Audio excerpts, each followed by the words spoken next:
Pode não. Tá rasgando, filho, o papel?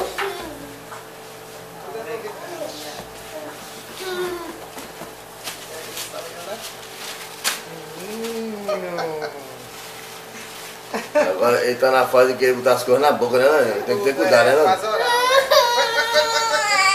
Estresse não, filho. Perca tempo com Quando estresse. estiver engatinhando, Ó, doutor, aí sentadinho. cuidado com o material de limpeza, para não ter acesso. Aí tem que né? falar com a minha lá, mano, que, Não, mas não vale que a Leve já tá na fase de botar as coisas na boca, viu? Tudo. Ela se orientar, ter atenção.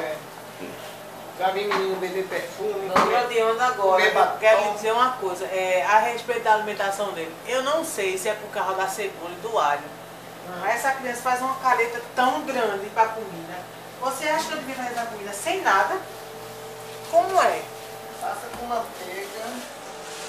Um produto que deu